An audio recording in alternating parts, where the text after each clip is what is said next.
I'm going to go ahead and pass things over to Dave. He is going to be our moderator today, and super excited to have him and all of our land and expand experts here. Great. Yeah, thanks, Savannah. And thank you for creating such an incredible community. I always love seeing how people are coming together and learning from one another to grow. So hopefully we can contribute a little bit back today. My name is Dave Nelson. I am the CEO of Traction Complete, and we believe that data can be this incredible instruction set for businesses if it's done properly. And so we're on a mission to help reduce the complexity of data so that our customers, go-to-market leaders and revenue operations folks can make better data-driven decisions. We do that through linking accounts into hierarchies that are part of a bigger business, by matching incoming leads to accounts so that you can assign them more appropriately, and by deduplicating and normalizing data. And so, yeah, today I'm incredibly excited to talk about landing and expanding and to learn from my two co-hosts. We're very fortunate to have both Abla Feliciano, who is the Director of Revenue Operations at Alteryx and has been there for, or at least has 15 years experience in ops, so gives us that operations view of the house, as well as Chris Wilson, who is the VP of Sales over at Dun & Bradstreet with 25 years of experience and leading strategic sales teams whose basically sole goal is to be expanding amongst these bigger businesses. So guys, thank you so much for joining. Do you mind telling us a bit more about yourself? No problem at all. Hi, everyone. Like Dave said, my name is Abla Feliciano. I've been with Alteryx in the sales operations group for almost 7 years now. I'm based here in Orange County, California, where it's nice and sunny, not super warm, but sunny at least. I've started at this company when we were pre-IPO. There were 2 of us on the team, and now we've got, close to 50 people on the team. So we've seen incredible growth over the last 7 years, which is really exciting that that I'm able to talk to you about what that experience has been like. That's incredible. Yeah, that's impressive. And do you mind telling us a little bit more about Alteryx and what they do? Yeah, Alteryx is a self-serve data and analytics platform. So we allow anyone who does anything with data to be able to transform it, manipulate it very, very easily. You can connect directly to a data source. It's very, very powerful, very easy to use, and it gets a lot of people out of what we like to call Excel hell. So they're stuck kind of dealing with spreadsheets, but it allows you to connect directly to the source and do a lot of prep and blend work within the platform and visualize it in any kind of visualization tool that you choose. But it's a whole lot more than that. Like, we have some very, very complex processes that have been built on the Alteryx platform, but we're all about data. So it's really, really important to us. We use it internally to run a lot of our business as well. Oh, that's awesome. Yeah, thank you. Chris, over to you. Hi, everyone. Chris Wilson. I've been with Dun & Bradstreet for 4 years. It's hard to believe, gone by super quick. And I joined Dun & Bradstreet right as we were being acquired and going private. So it's been an interesting ride, helping to get the company growing and moving in a great direction. A lot of changes that have happened with D&B here over the last 4 years. So we're super excited about what's happening. But as Dave mentioned, I've been in sales for about 25 years, been in a number of different roles with great software companies, professional services companies, and I lead our global technology and financial services team for working with really large, what we consider to be strategic accounts here in the Western US. So working with some of the greatest companies on the planet, which is a real phenomenal opportunity. We love it. And what D&B does, I think a lot of you are probably familiar with Dun & Bradstreet for a handful of different reasons. But as I think about the sales folks that we've got on the call today, really our job is to help create opportunities for sales organizations to grow, really, and land and expand, which is really the topic here today, right? By helping you and your leadership team really make great data-driven decisions, as Dave mentioned. So we partner closely with a lot of different amazing companies like Traction Complete, right, Alteryx, and a number of others, right, to help organizations really maximize the value from data, right? And I think as organizations are really focused on growing their business today, right, we're seeing that more and more companies are very much focused on ensuring that they are making great decisions based upon data and no longer based upon feelings and hope and those types of things. So appreciate the opportunity to participate today. Yeah, thanks for joining. And maybe, do you mind telling us a bit more about the flag behind you? It looks incredibly old. It is, and so this flag was a gift to me from my father-in-law, and it was gifted to him years ago. He was a sales leader at Xerox back in the day, but it was gifted to him based upon a great year that he had. And this flag actually flew at George Washington's inauguration in 1783 in New York City. So it's a pretty special gift, and just super grateful to have a little piece of American history here. That's incredible. Yeah, very cool. Thank you. All right. So yeah, guys, today we want to talk about kind of the 4 steps to land and expand in a down market. And I think it's more appropriate than ever, just given this economy right now, because it's always easier to sell more into an existing customer, right? You've already got the relationship, you've sold something, you're on the vendor list. Hopefully you've provided some return investment to them and built that trust. And so they're more willing to buy from you than a new vendor. But it's a lot easier said than done, right? To do that expansion. So, Abla, do you mind kicking it off and telling us kind of how do you get started in this? What's that first step? Yeah, I think one of the things that's most important is once you've kind of established your strategy, like land and expand is going to be kind of our approach to how we want to go get new customers and make them bigger customers for ourselves, is to think about how you want to structure your teams and the people that you want sitting within each of those teams.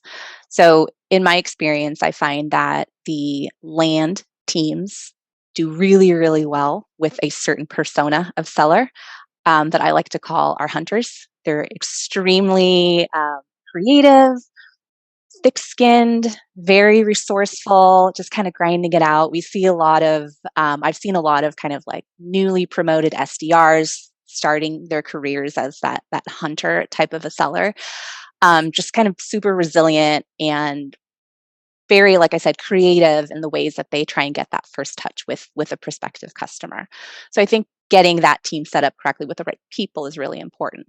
For the expand teams, we like to think of them, or I like to think of them as our farmers, right? They have some sort of existing relationship, and now they're going to grow those relationships into much larger partnerships with the customer.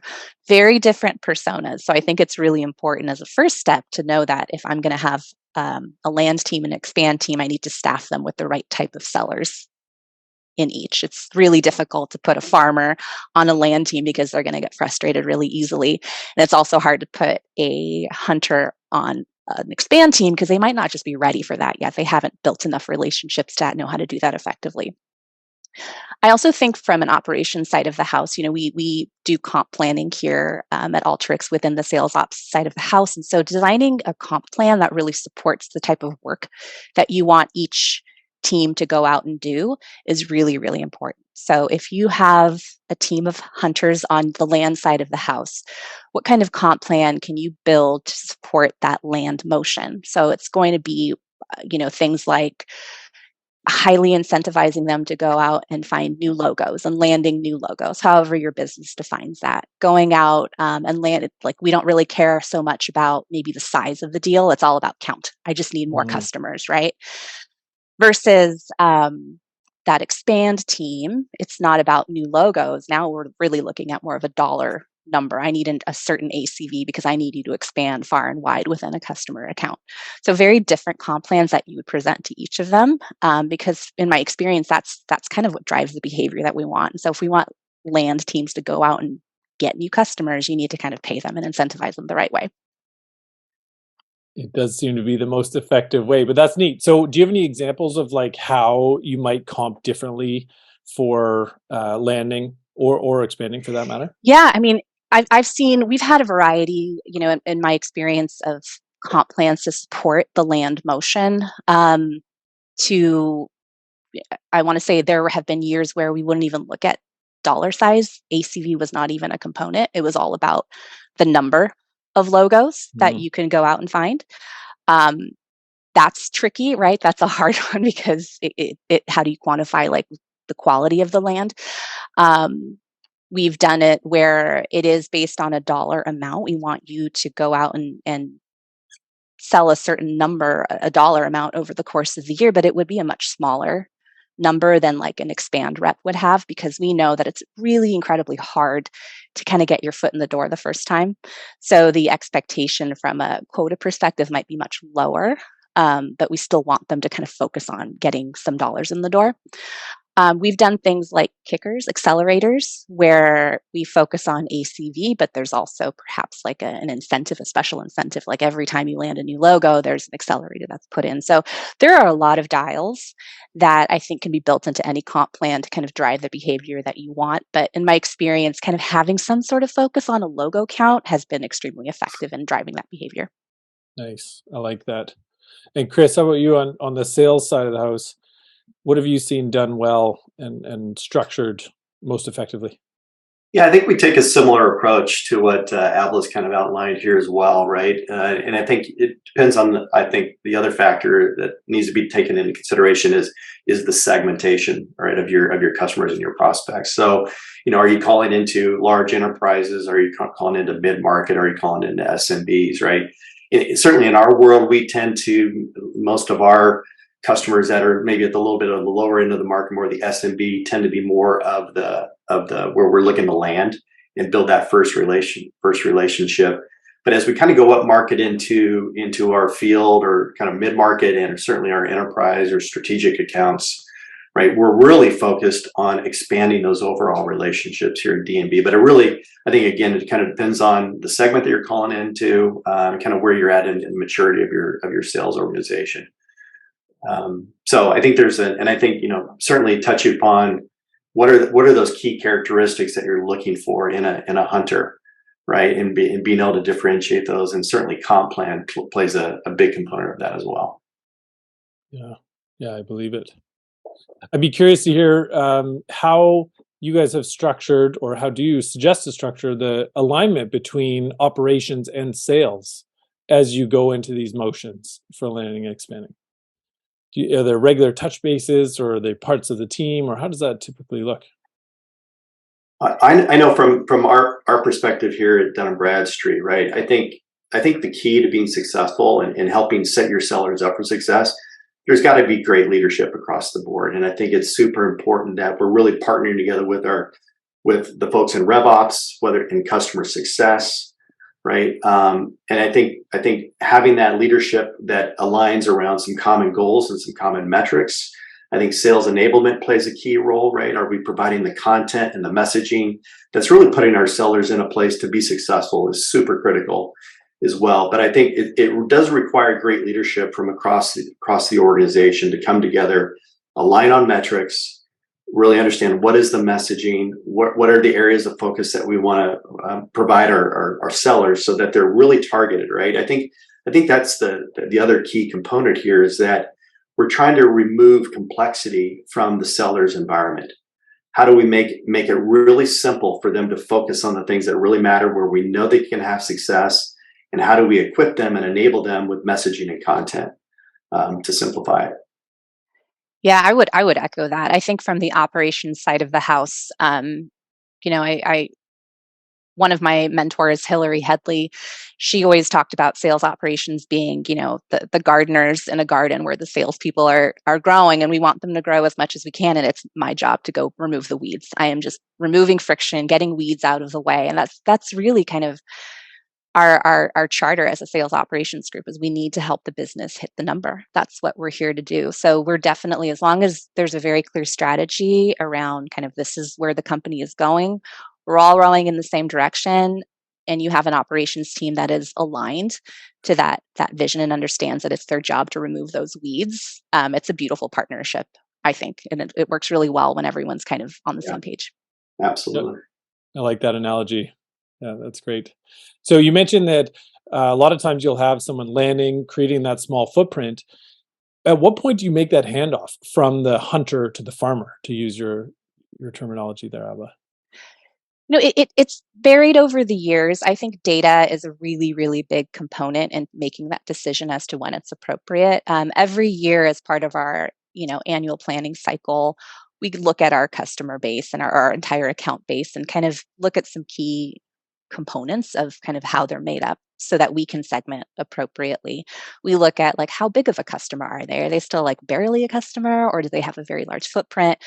At the beginning of the year, or going into the beginning of the year, we'll kind of establish whatever that threshold is. Every company is going to be different, but there will be a kind of a hard line in the sand. And then based on that is when we decide this account is ready to be promoted up to that expand team, so that we can let the farmer kind of get in and really kind of go do what they do really, really well. So I can't give you a number, but it is definitely a data-driven decision that we go through every year as part of our annual planning cycle. Mm-hmm. I've seen others do things like sellers will have 6 months to the day they close the original deal to try and do their own add-on to try and continue to grow that. But that after about 6 months that they tend to pass it off to the farmers because they want that person still continuing to. When I first started at Alteryx, we did a lot of very like immediate passing. So you land the first license and then immediately you're going to give it to an expand rep. And that created a lot of friction for that land team in particular, because they're like, I just got my foot in the door and I've got momentum and now you're taking the account away from me. And so we've moved to a pretty consistent model of like, we don't take accounts away from anyone during the course of the year. It's your customer for the year. And I think that's worked really well. It's given people enough runway to think a little bit long-term around how they can kind of maximize that land experience. And if that account is ready to be promoted up to an expand team, they've had enough time to really work it and kind of make it substantial. Nice. Yeah, that's great. And Chris McLean posted a question here. He says, how do you ensure the hunter is not discouraged when they hand off a great customer to a farmer? It sounds like that's kind of just what you were explaining. Yeah. It's a hard job. I think the landing is, in my experience, all sales, I'm not a salesperson, but I have so much respect for our salespeople and I love working with them. But man, that land job is extremely difficult. So I have a lot of sympathy for people in that role. It's really tough. I totally agree. And I think you hit the nail on the head originally about that. If they're compensated appropriately, it shouldn't be as bad, right? That if they're compensated to land that logo and move on, that it shouldn't be as bad, because otherwise you can see that if they got a small license footprint in there, it could be pretty frustrating to have to pass that off right away. Chris, in your world, you would have seen over the years, I'm sure, some handoffs from those hunters to the farmers.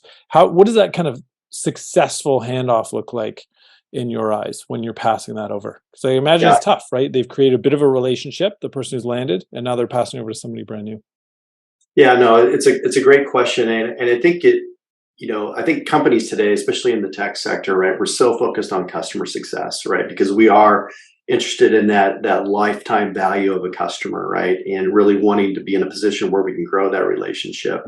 So I think it always starts with, why did the customer buy to begin with, right? Do we have visibility into the problems that we're solving, the pain that we're solving for, and how does that align to their executive priorities? Right? Because I think if we do a good job as a sales organization, especially those folks that are landing those accounts, really understanding what we're being hired to do for that customer, that really helps set the tone for, I think, the customer success team and for the team that's really responsible for farming, right? Being able to understand what those expectations are and what we were really hired to do. So I think documenting those things, right? And I think, most people today, right, are doing a pretty good job of developing a mutually agreed plan, right, where we are capturing those things upfront in the sales cycle to understand what we are being hired to do and problems that we're going to be solving for, right? But then there's got to be that transition conversation that takes place internally, right, at the right time. I think at the time that's best for that customer, right? But making sure that all that information is transitioned over to customer success and over to the hunter, over to the farmer team. That way, right, when we do have our transition call with the customer to talk about the new folks that are going to be managing the relationship overall, we're demonstrating that we've done our homework, right? We understand their business, right? So that customer is super comfortable and confident, right? And that trust carries over to the new team. So I think having really good documentation, right? And understanding the business priorities and what we're being hired to solve for is super important. Yeah, I totally agree. Trip Braden on the chat said, "What happens to customers when an awkward handoff occurs? So many customers feel transfer doesn't work, or it leaves them with a lesser salesperson." And I think you were kind of just touching on that, Chris. Yeah, I think I think it starts with trust, right? I think those folks that are out there hunting, they do a great job of establishing trust, right? And I think that's why somebody made a decision to buy from you to begin with, is they trust you, right? It's beyond just the company that they're doing business with. They trust you because you did a great job of landing that customer, right? And so I think then you got to have a process and a system in place to ensure that you're consistently, transitioning internally and preparing so that when you do get on that phone call, right, that hopefully you're not dropping the ball, that you're demonstrating to the customer that, hey, we hear you, we understand your business, we understand what you hired us to do, right? So I think maintaining that trust is super important, and I think the key to that is really having that documented so that you're not dropping the ball. Yeah. Yeah, no, I totally agree. And I also like to see when it's a joint call, right? When both the hunter and the Right. farmer are on the call together, maybe with customer success too. So they're Absolutely. making introductions and passing over appropriately. That's great. Absolutely. All right. Well, thanks, guys. So now that we've landed and potentially done the passover from the hunter to the farmer, as you put it, Abla, I think next step is usually to upsell, right? Is to expand that footprint. So what do you think are the sales tactics there, Chris? Maybe I'll hand it to you first on making that additional upsell or that first upsell from there. Yeah, well, I think most sales professionals, right, they're probably never 100% satisfied with the deal that they won, right? They probably felt they could have done a larger deal. So I think we all need to be thinking big, right? As we're thinking about how do we break into an account, how do we solve some big problems. But the reality that we're all in today, right, is CFOs, right, across companies of all sizes are really scrutinizing all of their spend. Right. And so I think probably what a lot of us are seeing today is that maybe as we're getting our foot in the door, right, maybe those deal sizes maybe aren't as big as maybe they were before, right, because there is a little bit more scrutiny on spend, right? But we're also competing for dollars that are going across a number of different investments. And if you think about the role of a CFO is to allocate capital, right? Where can we deliver the best return on investment for our shareholders? And so I think we need to probably be okay that, maybe the sales cycles, unfortunately, might be a little bit longer, and maybe the deal sizes aren't as big, but also having our eye on the prize, right? So I think doing a great job in discovery, right? So once we get our foot in the door, but also through our discovery process, making sure that we understand what are the opportunities to grow that relationship from an upsell perspective, right? So that we can come back and revisit those opportunities as we're proving ourselves in the early parts of the relationship. And I think it's super critical, right, that we're meeting the expectations of the customer. So I'd go back to, do we really understand what the expectations are of the customer? What do we need to do to demonstrate that we are a good partner, that we're delivering value, so that as those new opportunities arise, right, we're at least in a position, based upon a great customer experience that we've delivered, that we're in a position to actually grow and upsell. So I think we probably all understand where those opportunities are at. And I guess the question is, right, do we have a system and a process in place to kind of manage those and have visibility into those opportunities so that we're capturing those early stage in the pipeline? Nice. Yeah, that's awesome. And Abla, I know you guys have had some great success with kind of a small proof of concept almost. Do you mind telling us more about that? Yeah, I mean, just to echo what Chris said, it's all about value and proving value to the customer, right? We don't want to ever have our reps selling features. We want them to be selling value. And so one play that we've found to be really successful here is, the notion of like landing small and landing fast, and then expanding on the heels of that. So, oftentimes we'll have a conversation with a customer, and we'll have a smaller ACV or a smaller kind of contract that we'll sell to them, but it'll be for a shorter period of time, very discounted. And our commitment to that customer is, look, during the next 6 months, we are going to prove the value of the product to you. And so that gives the rep a really clear blueprint of what they need to be doing with their SE, with the customer success manager for the next 3, 6, 9 months, however long the agreed upon period is, to go and prove that value to the customer. So that at the end of that time frame, it's a much easier conversation to have about, look, we've committed to you that we were going to help you realize the value of Alteryx at your company. We've done that, and here's how we've done it, and we can show that to you. And the customer, and you have to have a product, I think that is good, but we fortunately do. And it at the end of that period, the customer, it's a much easier conversation for them to say, like, you're right. Okay, let's talk about having a much larger, real, fully baked contract in place to support the enterprise. So that kind of, it's almost like a double pop if you're a sales rep. Like, you start small, sell this kind of proof of concept mini contract, if you will, very discounted, and then work really, really hard over the next 3, 6 months to make sure that they realize as much value from that as possible. And then you can have that second pop later in the year to kind of get the full value of the contract in place. It's very repeatable. And it's a really good way, I think, to get smaller customers or brand new customers to a place with a much more meaningful contract. Nice. Yeah. It's funny. I've often wondered from a business standpoint, from like evaluation of the business, what looks better? Is it to land a bigger deal initially and then have smaller expansion over time, or to land a smaller deal initially and then expand bigger? Because a lot of SaaS businesses particularly are measured on net retention. Yeah. And that when you grow a business, that net retention comes up, versus if you land big and grow smaller, it doesn't look quite as attractive. So yeah, it's an interesting game. From the operations standpoint, what does that tend to look like? What are the ops teams doing Abla to help facilitate any of that, either that proof of concept or just that kind of growth? It's behind the scenes again. Comp plans to support that type of selling is really important. You need to kind of think through, how can we compensate the teams to go do that play in a way that's beneficial to them. I think the data and the way that we create territories is really, really important, because we're not trying to sell to a single location ever. We don't want to think of like just a subsidiary as an account. We think of hierarchies as the account. It's a whole brand that we're trying to sell to. So giving the rep the very clear line of sight into, like, this is my account with all of the different subsidiaries across it. It allows them to kind of see the full landscape of, where are my existing licenses? How can I potentially pull this into a more consolidated view for the customer and give them that better experience where they're not just having 50 contracts spread out across all the subsidiaries. Let's corral them into maybe a more, reasonable enterprise agreement. That's where we want to kind of drive them. So having the territories and the data set correctly, I think, is really, really important operationally to making that conversation feasible.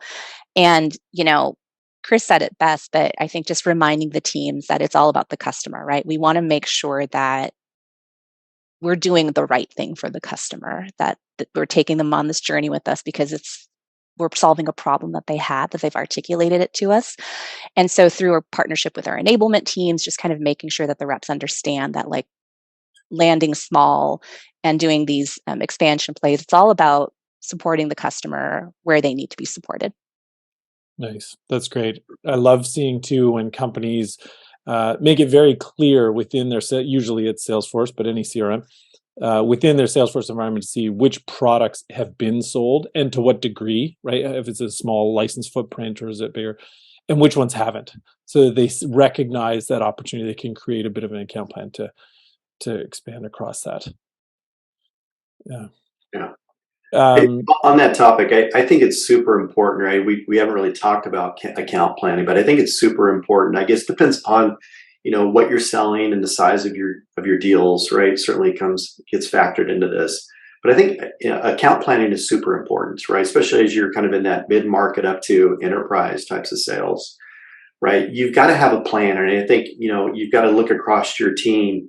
And this is where I think sales leadership, our RevOps leaders, right, marketing, product teams, we've all got to come together and how do we create opportunities for our sellers to understand what that landscape looks like? How big is the opportunity? Challenge them to think about how big the opportunity really is, right? But I think it starts with visibility, and how do you leverage data and analytics and great systems, like Traction Complete, right? How do you how do you create a visualization so that the account team can actually see what the opportunity is? So you can start to quantify it.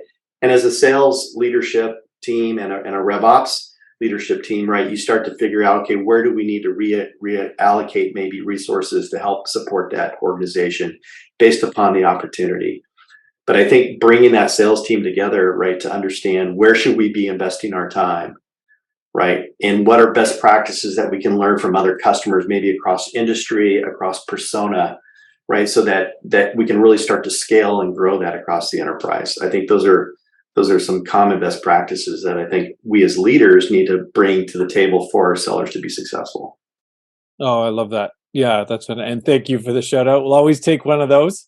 But yeah, so I think you're already talking about like the next step, like the stage of the cross seller expansion across that business, which can be a lot of different things. I think you mentioned across the hierarchy, but departments as well, right? If you have a footprint into, depending on what you sell, into sales, and now you can move over to marketing or into finance or whatnot. So how does that typically look, Chris, on the account planning that you were mentioning? What goes into that? What can the listeners kind of learn from that? Well, again, I think it starts with understanding your customers. Who are the personas that typically buy our types of services, right? It starts with understanding what is the white space opportunity. Again, not just departmentally, but I think also looking across subsidiaries and how do I gain that view, right? So that I'm able to see what that opportunity is. And then it starts with again, a kind of account planning, right? Are we equipping and enabling our sellers with the tools, right? I'd go back to one of the things I mentioned early on. Do we have messaging, right? Is marketing and the product team helping with messaging? Do we have the content that is going to help secure meetings, right? Do we have the references internally where we're delivering a great customer experience, right? And I sometimes wonder today, right? Do we do a good job of leveraging references, right? If we're delivering a great customer experience, the expectation here at Dun & Bradstreet, right, is that those folks that we're delivering that great experience should want to introduce us into other parts of the organization, right? Assuming we're doing a good job for that customer. So I think there's a number of factors that kind of play into it. But I think it's really about if we're delivering that great customer experience, do we understand who the personas are? Do we understand the business problems that we can solve for those folks, right? And then is the content being in the point of view being established by our marketing and our product team so that we're able to equip our sellers to go out and have those new conversations. Fantastic. Nice. And Abla, what does that look like then from the RevOps side of the house? Is there anything that RevOps can do to help facilitate that with tools or processes or anything? Definitely account planning. That's something that we support systematically here within our group, giving the sellers and the entire account team a place to have that kind of collaboration exist has been really, really important. And it really is, we can give the tool, but the accountability sits with the sales leadership, I think, to kind of make sure that it's actually happening.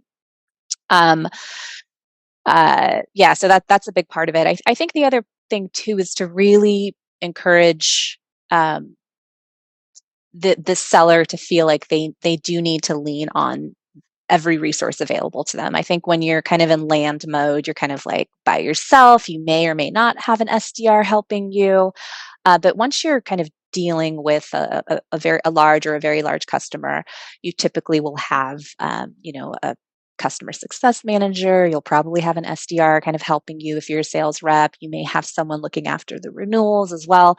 Leverage the entire team to go out and find those opportunities, right? Because a lot of times there are other people who are in the account supporting that customer that can find those references and those referrals in different departments and other use cases that maybe the AE might not be aware of. So definitely it's all about collaboration and kind of leveraging the entire team and having expectations of the entire supporting team as well, that they should be looking out for those opportunities to grow within an account. Yeah, I totally agree. I love seeing companies that are working on their reps to put together those account plans in a strategic way. So looking at, okay, well, we've landed with product A, and into this department. And my first plan is to expand the number of licenses, or the data or the hours that we're going to sell, or whatever that may be. And then my second step is going to be that I'm going to now work towards selling into the marketing team or the finance team or whoever it may be. And they'll actually put together a relationship map or kind of a contact hierarchy, or who are those people that we need to sell into. And sometimes it'll be a placeholder. Sometimes it'll be, we don't actually know who that marketing leader is yet. But now I know that I need to go find that out. And then putting together that account plan, it can be really beneficial, because I think, Chris, you have 25 years experience. This is all second nature to you, or secondhand to you. But that some people are new and that they haven't gone through this before, and they don't recognize that it can be really beneficial to recognize who are the people that they need to go after. And so putting that as part of the account plan, and even having notifications to say, hey, you haven't gone after, you don't know who these people are yet. And so that should be your next step, kind of thing. Absolutely. So from a tactics standpoint, now you've sold into a small footprint. You now have your understanding of how you want to upsell. How do you go about it, Chris? What's that next step for cross-selling, for expanding across departments or products? You mentioned like the plans and recognizing the people. How do you actually go about doing it?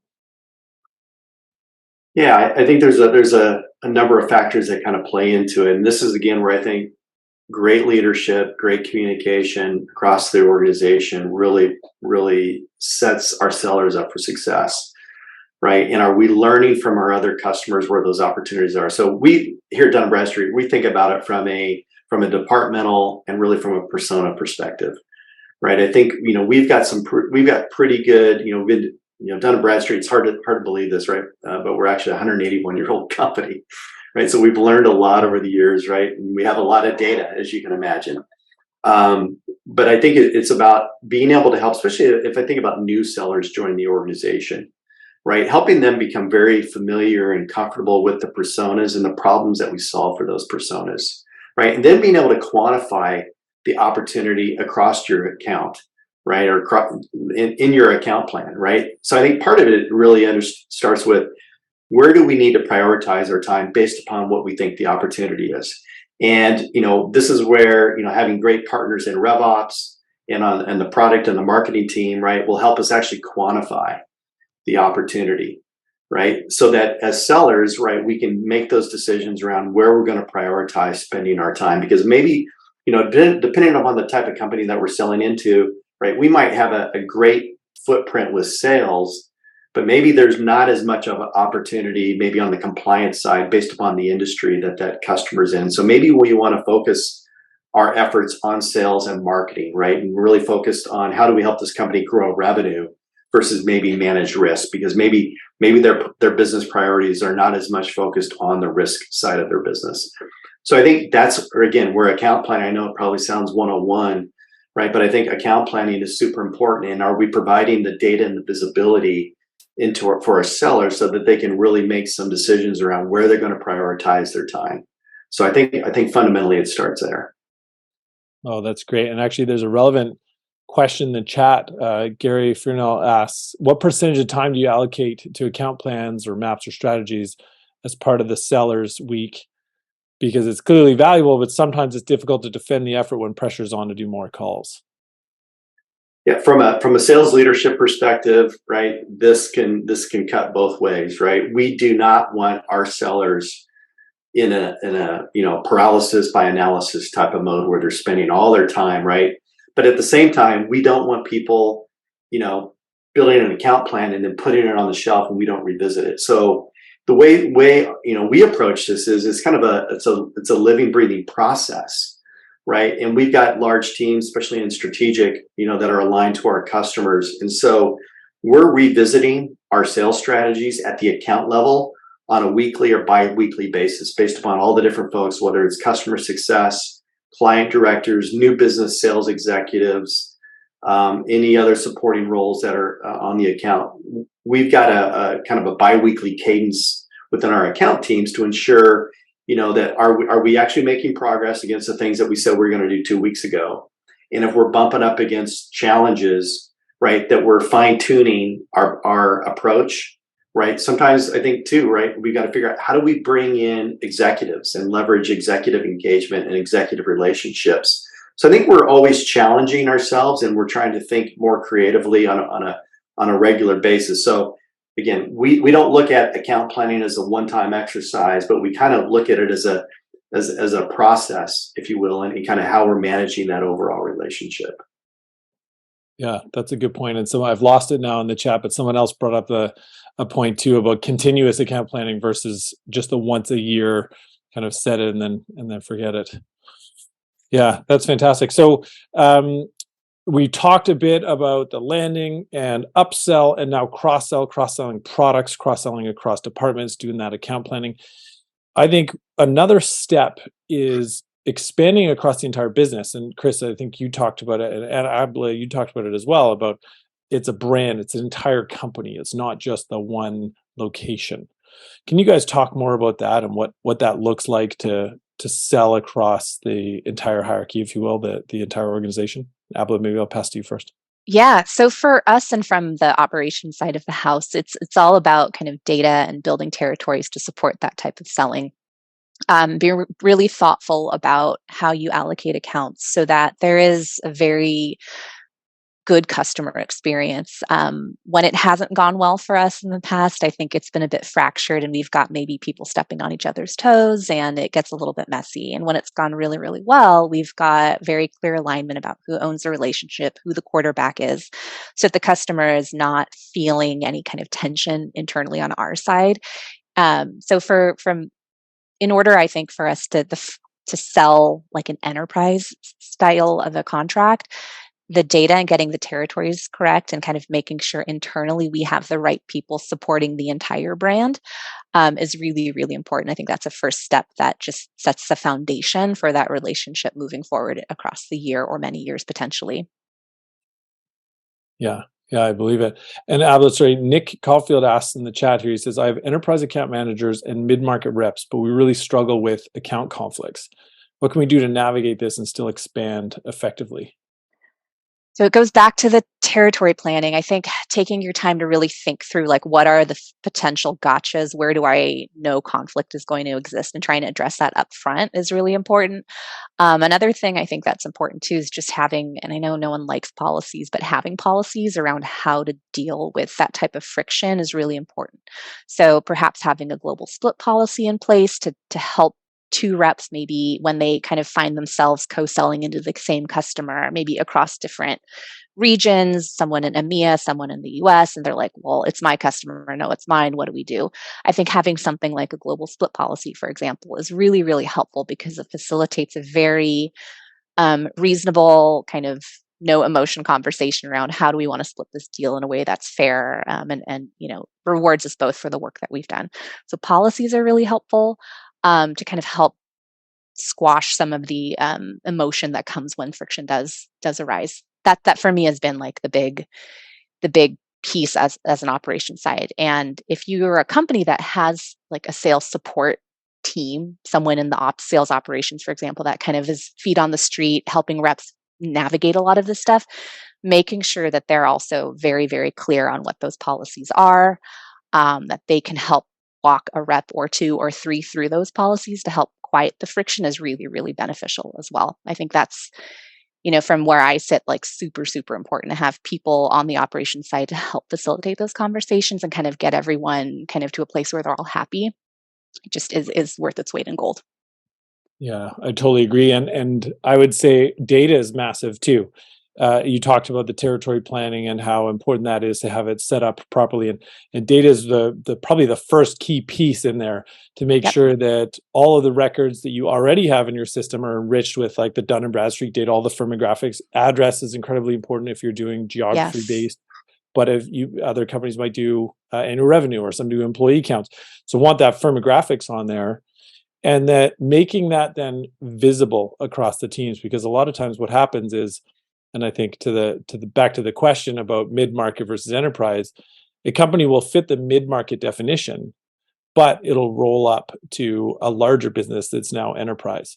And then with the Dun & Bradstreet data, they have incredible hierarchy information to be able to show, yes, this fits the mid-market definition, but its parent is Disney, for instance. Yep. And that if it's part of Disney, it should actually be assigned. And then I guess that rolls over to the second piece, which is you've talked about territories having automation software in place so that when an account is established, whether it was already in the CRM or if it's a new lead that came in and got converted, that it's enriched with that data and then it's assigned based on those territory rules.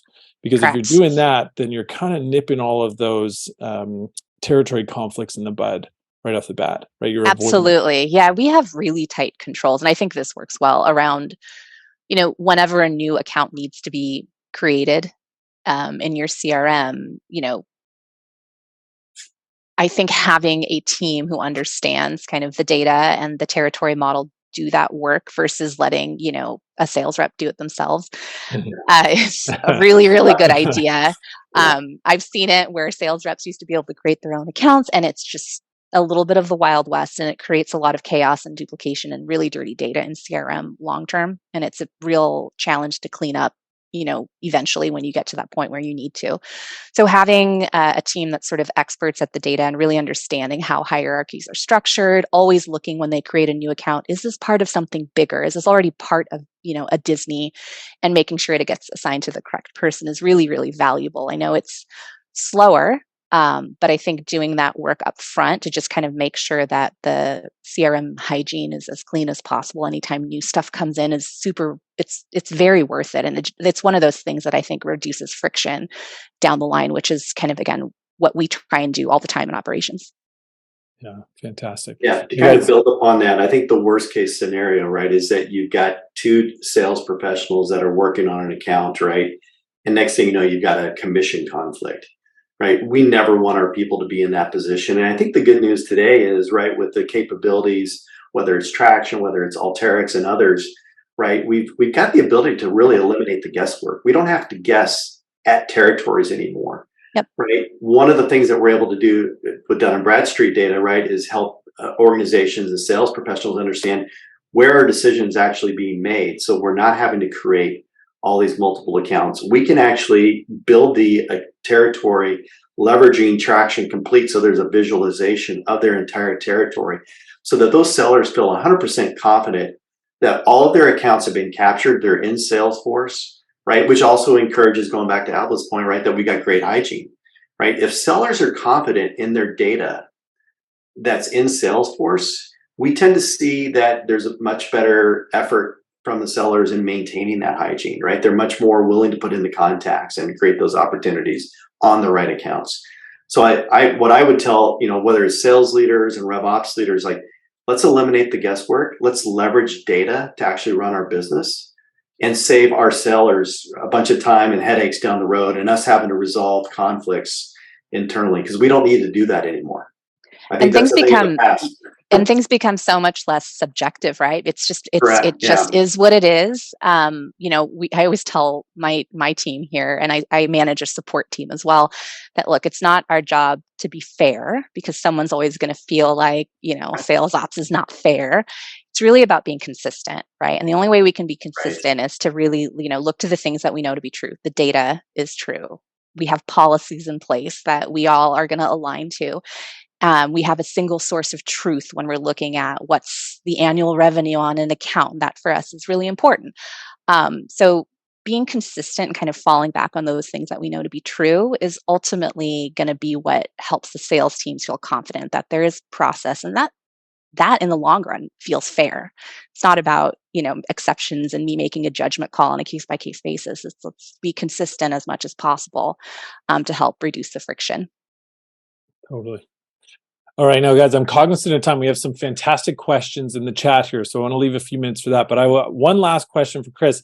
So, selling across the hierarchy, this is your bread and butter. You guys are your team specifically are selling into the best companies in the world. You said we now have systems in place. You have the data set up. Hopefully, you can see the hierarchy. You can see the products that have been sold and haven't. You can see white space on, like, what are the companies that we haven't sold to in this space. So now if you're selling into Disney, you can see the Pixars and the Marvel Studios, et cetera. But how do you actually make that jump? What do you coach your teams on to go from either bottom up or top down? But one way or another, you're jumping from one of these subsidiaries to another. Well, I think this is a great example of where our partners in RevOps, right? They can actually start to do the fun stuff, the cool stuff that they like to do, right? Building out dashboards and using analytics to identify those opportunities so we can actually direct our sellers to some of those areas, right? Because once the data is in CRM, right, and we're all confident about the data, right? Now we've got the ability to understand, we can look at where we had success as a sales organization from a persona, from an industry perspective. There's a number of different ways you can kind of look at it, right? How do we take those best practices where we know that we're having consistent success, either by persona, by industry, by region, right? And then how do we identify that white space and help our sellers start to prioritize? And that's where I think working with our RevOps partners, right, there and some of the unique capabilities that a company like Alteryx has, right, can help actually start to direct and help prioritize where we should be spending our time. So I think that's a great point. Once we get the data in place, now let's start to leverage analytics to go to that next level. Nice. Yeah, I love it. And I think the last piece that I coach my sales team on is it usually comes down to making the ask, right? It's that you're already doing a great job. You're in at the Disney level or you're in at the Pixar level, whichever it may be, but that being bold enough to say, hey, we've been successful for you at this level. We want to be able to help your subsidiaries, your parents, your sister companies, whatever it may be. Can you broker me in? Can you get me to the right person? Or who is that right person? Because even if sometimes they're not comfortable making the introduction themselves, they might give you the name of the person, in which case you can go back to those hunters or you can do it yourself to try and go after those additional people at those sister companies and parents and whatnot. Yeah, I think top performing sales professionals today, they're asking for references all the time, right? Let's not leave those opportunities on the table. I don't care what you're selling.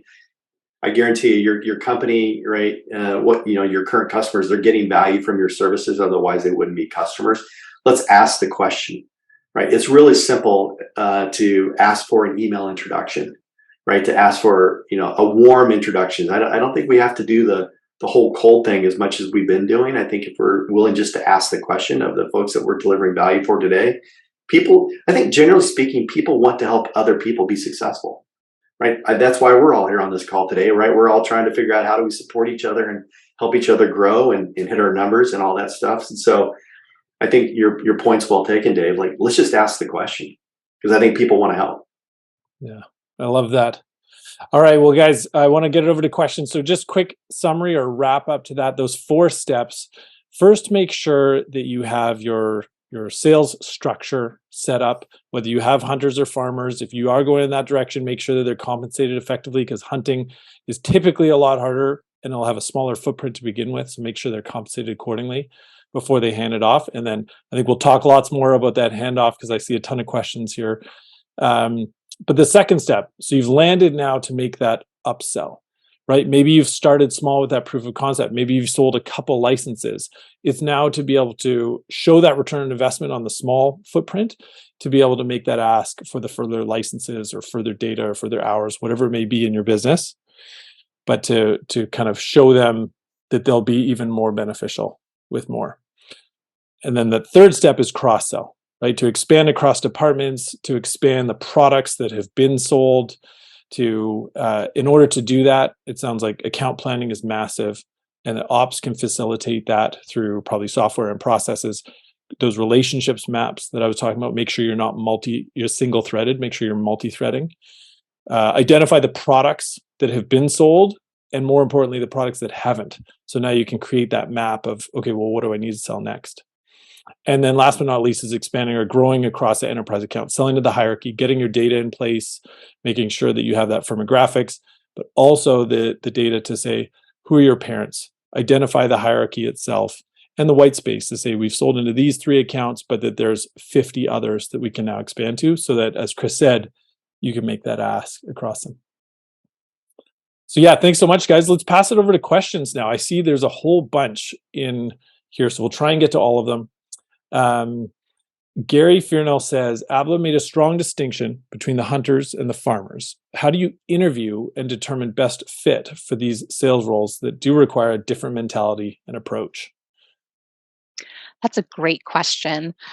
I don't know how, gosh, I think the things that I would want to look for in a hunter is someone who is showing signs that they are really willing to kind of get their hands very, very dirty. This is someone who is very comfortable doing lots of prospecting. I would want to know, how have they gone about doing that in the past? What are some creative ways that they've reached out to a prospect to try and get that first touch? How comfortable are they with things like social selling and using, LinkedIn, for example, to do their outreach? Those are the kinds of things that I think we see really, really shine through in successful hunters versus, I think a farmer may not, they may be kind of a little bit more seasoned and more about that face-to-face interaction with the customer, and not, they're kind of relying on other people to do that kind of work for them. But I think the hunters, there is just a hunger and a drive that is very undeniable, and kind of an excitedness to get their hands very, very dirty. You have to be careful, I think, with the hunting team, though, because it can be a little bit of like running fast with scissors, and you need to kind of sometimes slow them down a little bit and just kind of like, let's just not do anything crazy here. I think that's where a good operations team can help put some guardrails in place to keep people from kind of going nuts and making mistakes. But those are the kind of qualities I think I would look for in a good land rep. Nice. Yeah, I agree. And I think that they're different mentalities, right? That some people love it. Some people like making that sale and moving on. And other people like kind of fostering the relationship. So that Yep. could even be a question during the interview. Yeah. Okay, next question. And I apologize, guys, we're not going to get through all these. We'll try and do one more. Do you disclose to prospects that the relationships will be handed off before you close? And do customers know who their farmer will be? I've never seen that happen. And as a customer who buys software personally, on the operations side of the house, I've never had that disclosed to me. So it's probably not necessary. I think more than anything, though, is when it is time to do a transition, like we spoke about earlier, having a very warm, thought out transition is the most important part. As a customer, as someone who buys software, I am very used to having, a handoff and different account executives take care of our partnership. And it's perfectly normal. I think the thing that makes it successful is having, it done with care and with really good communication. I don't need to know upfront, months in advance that like, I'm just here temporarily. Someone else is going to take care of you long term. It's just when the transition happens that it's done kind of in a very thoughtful, well communicated way. Fantastic. Well, listen, guys, we're a little bit over here. Chris, Lee, and Gary, and Braden, thank you for all the questions. For those of you that we didn't get to, we'll try to answer them after. And for anyone who'd like more information, would like to read the blog or download the articles, come check us out at the Revenue Optimists. It's where you can learn short, tactical advice through video clips and whatnot and blog posts. And we're happy to reach out over social as well to answer more questions. But Chris and Abla, thank you so much for joining. Appreciate it. Learned a ton from you guys, and we'll look forward to chatting more in the future. Yes. All right. Big Thanks for having us. all of you. Thank you. And thanks to Traction Complete for sponsoring this event. And I am thankful that for all of you being engaged in the chat and dropping your fantastic questions. We'll be sure to reach out to you with some answers. Feel free to connect with today's speakers if you had any other questions specifically for them. I'm sure they'd be happy to chat with you. And everybody enjoy the rest of their Tuesday.